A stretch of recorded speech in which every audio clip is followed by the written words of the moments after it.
Bismillahirrahmanirrahim. Assalamualaikum warahmatullahi wabarakatuh. Bertemu kembali dengan saya di video pembelajaran online mata kuliah statistika. Video ini bisa Anda tonton di channel YouTube Serba Serbi Excel. Maka dari itu, jangan lupa Anda subscribe, like, dan komen di channel tersebut. Pada video pembelajaran kali ini, insya Allah saya akan menjelaskan tentang salah satu materi dari statistik deskriptif, yaitu tentang tendensi sentral atau ukuran gejala pusat. Di video pertama, saya akan menjelaskan tentang ukuran tendensi sentral. Nanti di video kedua, yang lain itu saya akan menjelaskan ukuran dispersi dan variasi atau sebaran data. Nah, kalau misalkan kita dengar ungkapan seperti ini, misalkan ya, dua ungkapan ini. Yang pertama, tingkat literasi Al-Quran siswa di sekolah X itu tinggi. Ungkapan ini menyatakan bahwa sekolah X memiliki tingkat literasi yang tinggi. Siswanya memiliki tingkat literasi yang tinggi. Lalu ungkapan yang kedua, angka pemulihan pasien positif virus COVID-19 di negara Indonesia sangat tinggi. Nah, ungkapan ini memberikan informasi bahwa angka pemulihan positif virus COVID di Indonesia itu sangat tinggi. Nah, dua ungkapan ini itu dirumuskan dari ukuran-ukuran sentral tendensi. Jadi seorang peneliti yang menyimpulkan tingginya tingkat literasi di sekolah atau tingginya angka pemulihan pasien positif virus COVID-19 di Indonesia itu didasarkan pada ukuran sentral tendensi. Nah, ukuran-ukuran sentral tendensi yang biasa dikenal itu ada 4. Yang pertama min, median, modus, kuantil. Kapan kita menggunakan min, kapan kita menggunakan median, modus, kuantil, apa fungsinya? Nah, kita lihat di penjelasan berikutnya. Yang pertama terkait dengan min. Min itu adalah rata-rata. Kalau rata-rata itu untuk populasi, simbolnya itu seperti ini, U. Sementara kalau rata-rata itu untuk sampel, simbolnya seperti ini. Fungsinya apa untuk min itu? Misalkan kalau ada ungkapan seperti ini.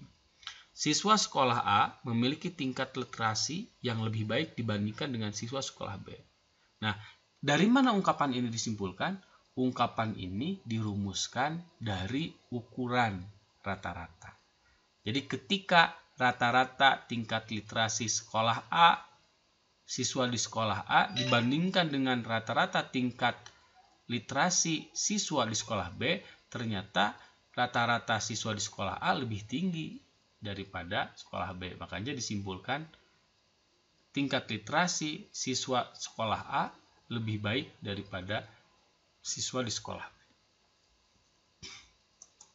Yang kedua, itu nilai tengah. Simbolnya biasanya seperti ini. Apa itu median atau nilai tengah?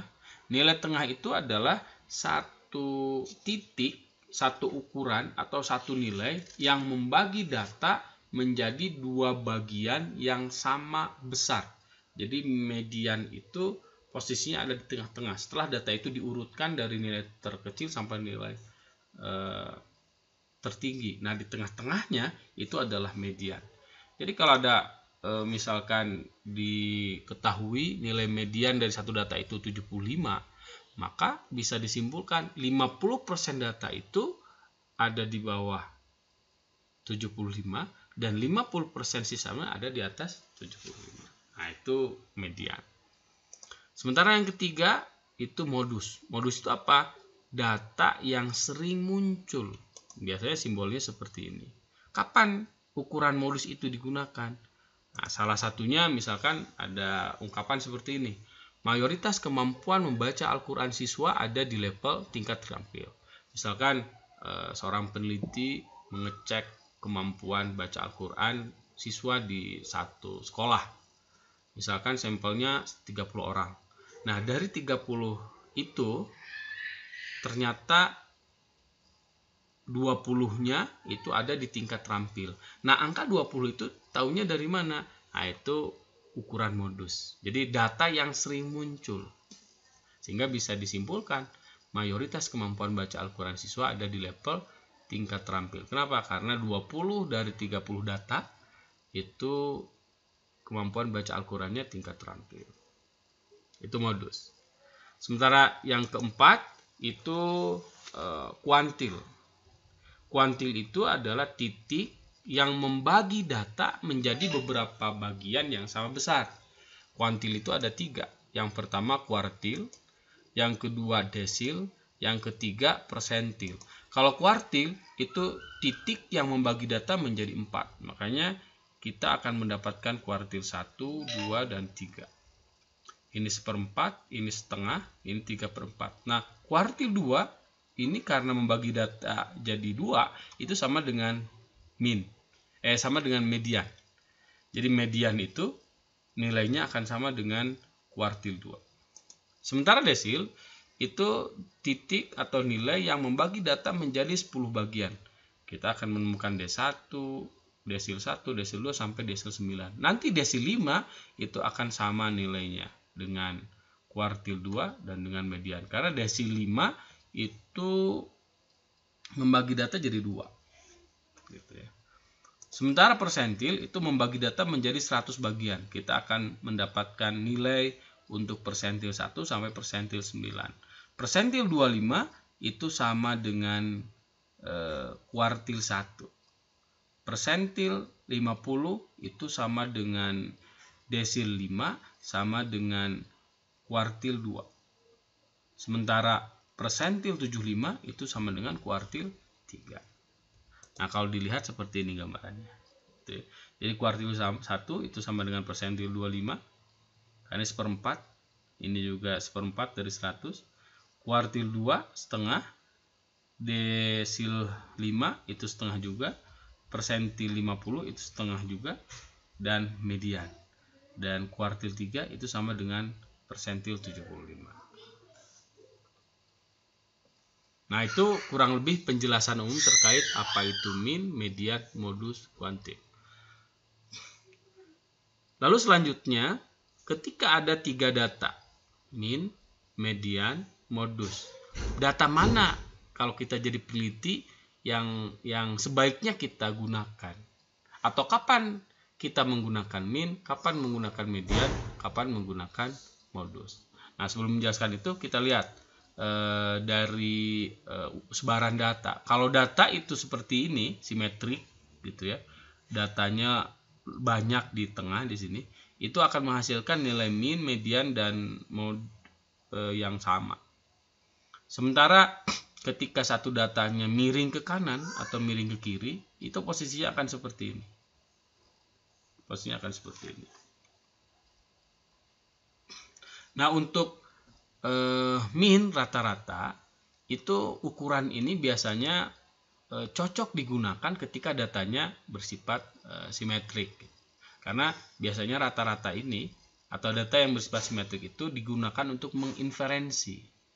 Jadi salah satu prasyarat untuk data yang tujuannya untuk mengeneralisasi nilai sampel ke dalam nilai populasi, itu datanya harus berdistribusi normal. Dan yang paling digunakan, yang sering digunakan adalah rata-rata. Sementara untuk median itu cocok digunakan ketika distribusi datanya itu tidak normal, baik ke kanan ataupun ke kiri. Kenapa? Karena nilai mediannya lebih stabil. Anda bisa lihat ketika datanya menceng ke kiri atau menceng ke kanan, itu median ada di tengah. Gitu ya. Tidak terlalu berubah, nilainya itu tidak terlalu berubah, stabil gitu. Sementara modus ini satu ukuran data di central tendency yang tidak stabil, makanya jarang digunakan modus itu. Tapi untuk modus itu sering digunakan di data yang sifatnya nominal atau data yang sifatnya kategorikal. Misalkan kita ingin tahu faktor penyebab kecelakaan tertinggi itu apa. dari sekumpulan data yang berisi tentang faktor-faktor yang menyebabkan kecelakaan lalu lintas, misalkan gitu.